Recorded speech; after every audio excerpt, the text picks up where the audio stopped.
and thank you for watching The Forum. I'm your host, Ashley Tate, here with my co-host, Christy Largent. And today we are going to be speaking with a nonprofit out of Oroville, the Handi-Riders. And we're here with Grace Dwyer, and she's a CFO, and Dana McFarland, who is the horse manager. So it's so nice to have you guys on the show. Thank you so much. Yes, we're making the drive all the way up from Oroville. I know. Right? Oroville. Oroville. I know. How do you guys say it up there? How do you say it up there? Oroville. Oroville. Okay. So what are Handi-Riders? Yeah. What do you guys do? We are a therapeutic horseback riding association that serves the needs of special needs students. Most recently, we decided to let non-special needs students ride as well there. And we serve autism, cerebral palsy, Down syndrome, intellectual disorders, ADD.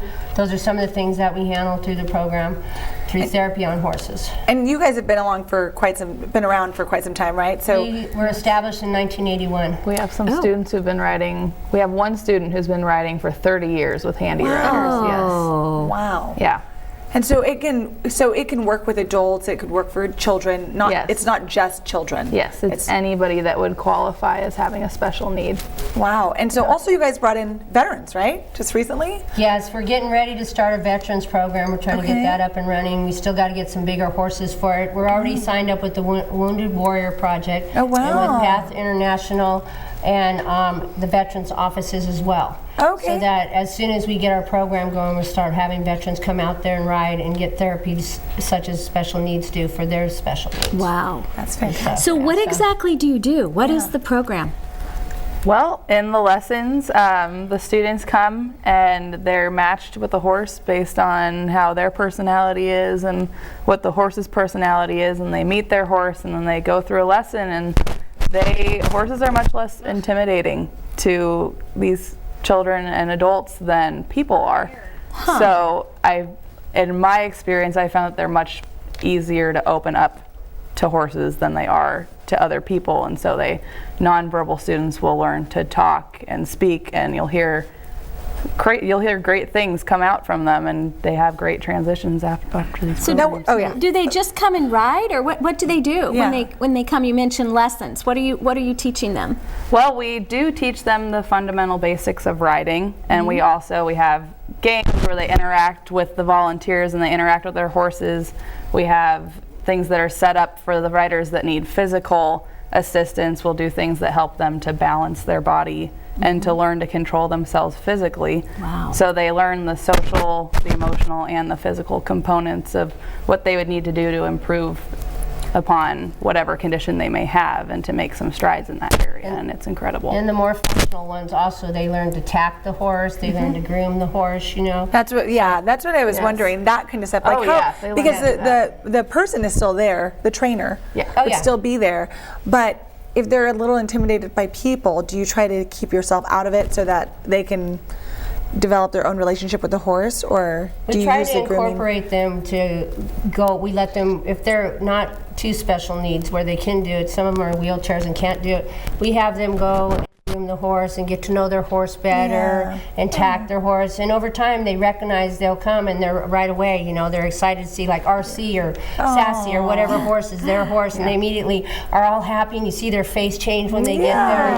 Form a it's very just- strong bond Yeah. with their horses and their volunteers. Just last week we had a class that would be called a ground class, where they didn't ride, and all the students painted the body parts on their horses. So we had little buckets of chalk that we made into paint, and they got to finger paint all over their horse. Oh wow, that's That tactile. yes, Oh, that it's is fun. really Very, very fun. Yeah. So you just, I mean, so loved it. really literally using, I mean, you've used art therapy in that case, and you're using all types of therapy, but just with the animal. Yes, and when they're in the arena and they're in a lesson, there'll be exercises where they'll stop the horse and they'll have to take their feet out of their stirrups or arms off to the side and twirl their arms or do motions with her and stuff. wow. Or they'll play red light, green light with them, you know, and in and out of poles in the arena and stuff. And they'll put baskets along the fence line, and then you have a picture of something and you have to match it to something that's in the basket, you know. Oh, yeah. And clip it together, and they Yeah. do things like that, or beanbag toss, tic-tac-toe out there with the beanbags on the that's horses. fantastic. All done on horse. Now, how do you get your kids? Well, we people hear about us and they call up, and then they have to have medical records sent from their doctor. They have to have a medical release from their doctor, and then our program coordinator interviews them and then matches them up to what they need to be, what type horse they need to be with and stuff, and gets with the instructor for them. And we used to get a lot of kids from far northern regional, but unfortunately we don't anymore. We only have a couple that come from there now. Okay. So how many kids are in your program right now? We have 30 right now. Wow. So each class will have how many students approximately? 4 to 5. Yeah. Oh, so it's small. Yeah. But they're in an arena, so can't have too many horses. It can get a little crowded. Yeah. And that's a lot when you got Yeah. special needs kids in there with different things, you know. Right. But it's done in a group environment. There are some private lessons that we do too, but mainly it's in a group and everybody's doing everything together, and we try to match the students up together in the groups that are kind of the same challenges and stuff. Right. So it works out. Now, you were saying that you also give lessons to the public, right? Yes, we just recently started that. Okay, and that's kind of for a sustainability method for you guys so that you can still raise funds, right? Because Yes. you're a donation-based program. And also we want to have where families can ride now with the special needs children too. Oh, that's If they want to, let's say there's a brother that's not a special needs and a sister that is a special needs, they could ride together. Oh, And that's something we just started offering. That's powerful, That's I'm nice. sure. Yes. Have you seen a lot of changes in just offering that? Very little at this point in time, you know, it's something new, Just so starting, we're trying to yeah. get it out there and Brand stuff. And where exactly are you located? We're located it's on Clark Road, 1391 Clark Road at Wade Arena, and it's on Clark and Highway 70. It's out by Butte College. Oh, okay. It's considered Oroville, but it's kind of in between Oroville and Chico. And you guys are right now open Wednesday through Saturday, is that what you were saying? No, we're open. We have an instructor right now for Wednesday, Friday, and Saturday, but Dana's in training right now, and she's going to be certified in November. And at that point in time, we'll be able to offer more days during the week. The instructor we have right now can only teach those days. Right. So as soon as Dana is certified, then we can offer more classes to more students. Oh, So that'd be what's great. involved in the certification process? So what I have to do, there's 2 phases to it. It's through PATH International, which is the Professional Association for Therapeutic Horsemanship. So in the first phase, you do online tests. You have to pass a series of tests with a 92% or higher score. And then you have another certified professional take you through a checklist that would certify that you have the skills and knowledge necessary to proceed on to the next phase. Is it a national certification? It's a national Okay. certification. Wow. And then I do 25 teaching hours hands-on. And right now I have about 18 done, 18 or 19. I think I'm headed toward 19. And so once you're done with that, you head to, for me, it'll be Aubrey, Texas. Oh. And you go through a 2-day-long on-site workshop and a 2-day-long certification where I will have to ride in front of a panel of judges and teach a class in front of a panel of judges and That's then be fantastic. certified. That is. Yes. Yeah. So you'll be in with this national certification, and your other instructor already has Yes, that. she already has it. So that's pretty yeah, stellar. involved, Yeah, yeah. yeah. I mean, that you're not just getting out there fooling around. You guys really know what you're doing. Yeah, Yeah, I've been working with horses for 17 years now. Wow. So how did you it's time guys? to be certified. How would you get involved with your organization if you wanted to help and support? I started as a volunteer. I came as a volunteer in April, just wanting to help out, and it was suggested to me that I try a certification, and I love teaching the classes. I think I have more fun than the kids sometimes. That's good. Yeah, so volunteering, we can't function without our volunteers, and I had such a great time volunteering before I started working. How many volunteers do you have right now? Oh my gosh. My gosh.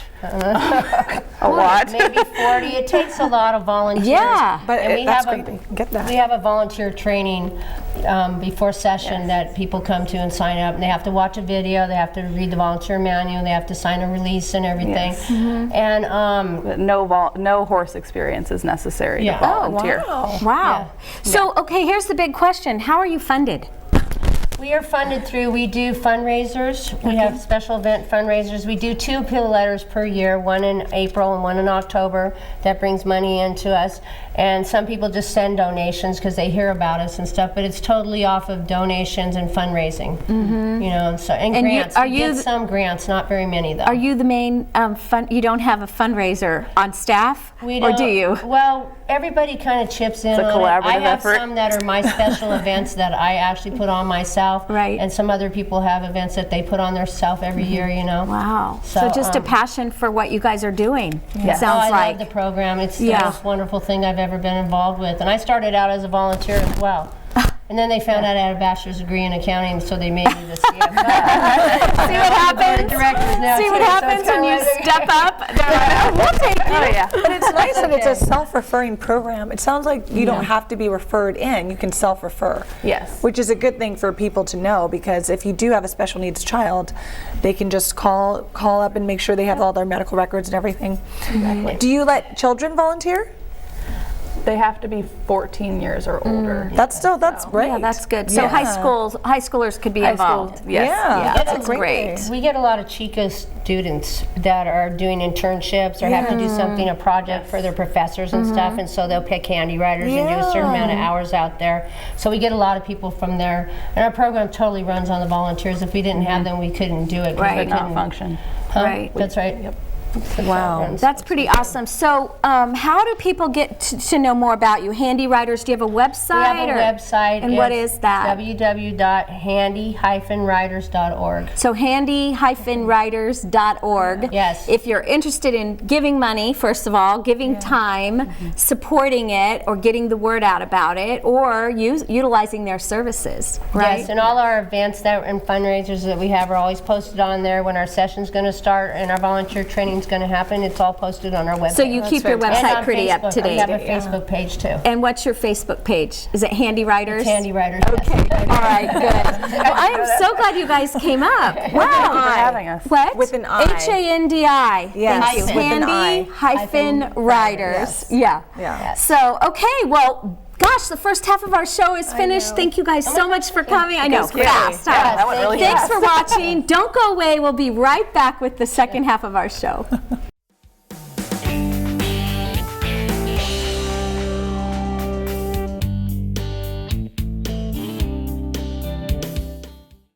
And we are back. And we're here with Jean King, and I have to say, a dear friend, and also the executive director of One Safe Place. And I'm so excited to have you on today to talk about your new shelter that's going on. You have a lot of new developments going on, so. We do. It's really exciting. But I first want to thank you guys both for having me on, and it's such a pleasure, and it's fun and an easy show. You do a lot of good interviews. So thanks for having me very much. you. Our pleasure. Thank you for coming back. Oh, well. In the midst of all this crazy busyness. So So tell us all the news. Our new Sierra Center, which was is dedicated and in memory of Sandy, Shelby, and Shasta Miller, who I don't want to ever leave out the fact that they came to our shelter for help, and we did not have the facilities that they needed for privacy and quiet and time to recover, and ultimately was murdered by her husband and father. So this shelter is, I say, it's a mission vision, very much centered. Every step we took in, it was, would she come back? Would she have stayed? What would she felt? What were the colors like? And we started that project in June of 2013. She was murdered in May of 2013. And this next week we are moving in to a brand new, beautiful client service center and shelter, and we're so proud of it. And the best part, it's a $5 million project.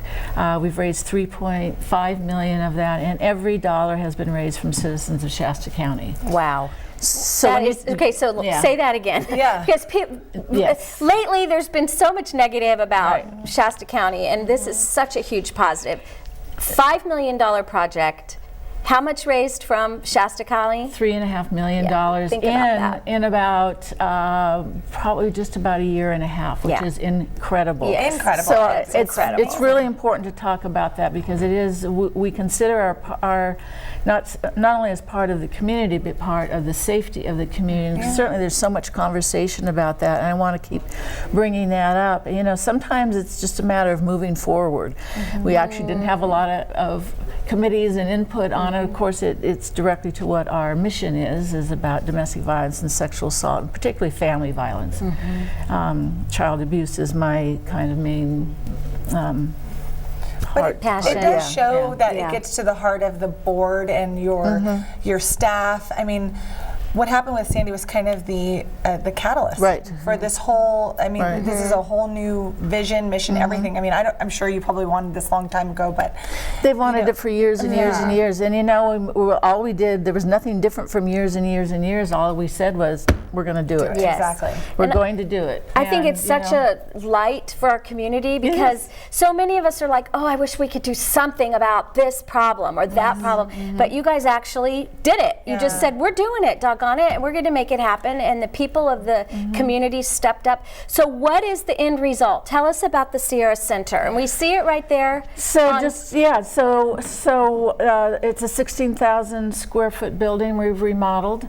And so our client service center certainly, once we merged with the Family Justice Center and adopted that model of operating, we did that in 2012. It's a very client focused so that we treat the clients in their own rooms and with their children. There's a playroom. We have a community room that we invite all the community to come in and have meetings there for free because we want the community to be involved and look and see. Mine is we have to stop being ashamed. Yes. You should not be ashamed because you were beat up. Right. It's not your fault. Right. We need to help you. We need to help your family. We need to help the person who is doing this as well. We don't have grants that allow us to do that. But we need to change the attitude about this. And a part is about being shamed. So we're out in a public place. We want you to come in and see what we look like.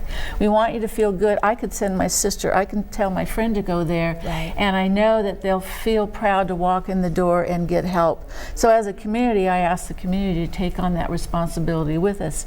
One of the questions that comes up about that the second floor of the shelter is on the second floor.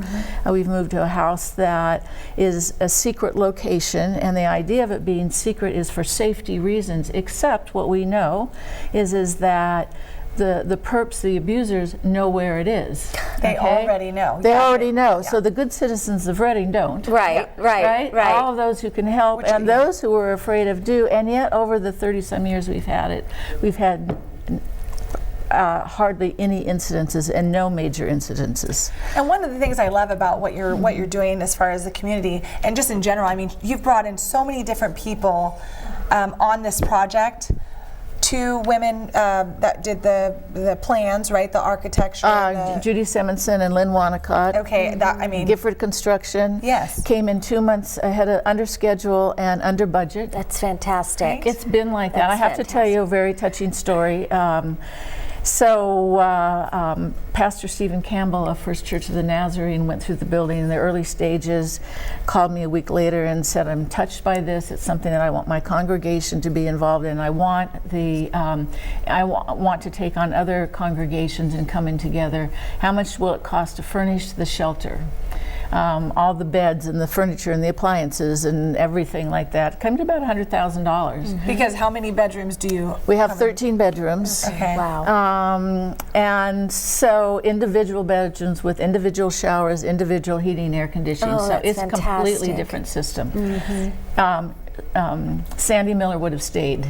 Yeah. If she had her own bedroom. Yeah. So And locked doors. I mean, they have their own keys like a hotel. Yeah. So anyway, last Sunday was he'd been preparing them to give, and last Sunday was the day that they were supposed to, the 20th of September, give $20,000 they committed to. We were there. They took a donate offering, right? They came back 10 minutes later and have raised $54,000. Oh my gosh. In one church. What this community can do is phenomenal. And we saw that out of one small group. So when you're saying, you know, the value in the community, we got to appreciate ourselves. We got to know how people will step up and do that. Well, so. and I think part of it is that it's like you're giving for a winning cause. It's not just money down the drain. No. You know, it's definitely you gave that money or whatever you did towards this project. You see it. And you see lives being changed. You see lives being saved from this. Now, how many women and children will be able to be in the shelter once their doors are open, which will be by the 1st of October? Right. Yeah, by the time this airs, they will be in. Open, yeah. So in our shelter, we currently have 26 women in 3 bedrooms.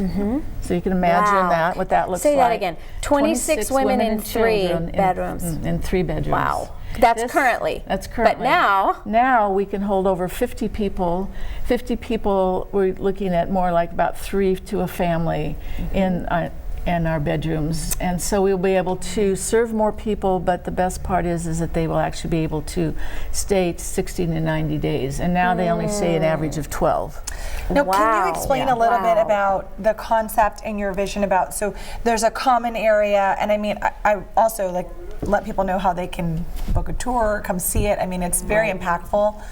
But walking through and also seeing the vision that you have, and how does that all work? Tell us about like that common area that you have and what you want to do for these women. So, are we talking about the top floor or the second floor? Top floor. All of it, actually. All of it, really. It's too much. Well, we have a very client-focused service. So instead of clients coming in and going and seeing our advocates in their personal room and everybody waiting out in front with the public and such, we take them into their own individual counseling rooms, and then we have our case managers go in to see and work with them, and there's a little children's playroom in the center of that. And then our partners, which is the heart of our program, we don't pay for psychiatrists or legal or anything like that. They either come in for free or they come in for other agencies. Wow. But they then meet now in those rooms with those clients, so they don't have to take that 8-hour trip through Reading with a plastic bag and on a bus at 105 degrees with kids that are in trauma and hungry. They can get all those services in one place in one building. So we had Blue Shield come by recently, the top people in Blue Shield, who said this is a model for the nation. Yes. There is nobody in the nation doing it with the concept, with how we collaborate, how we work with partners.